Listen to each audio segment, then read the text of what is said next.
भइल बा कमरिया लपके, ककरी भइल बा कमरिया लपके, ककरी भइल बा कमरिया लपके, ककरी भइल बा कमरिया लपके।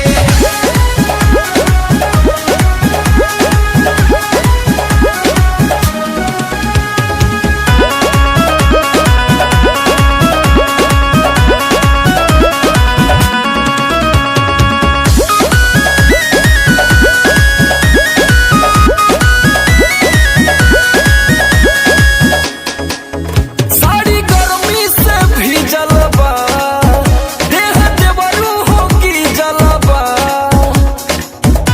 बहुत प्रॉब्लम हो गया है देवर जी।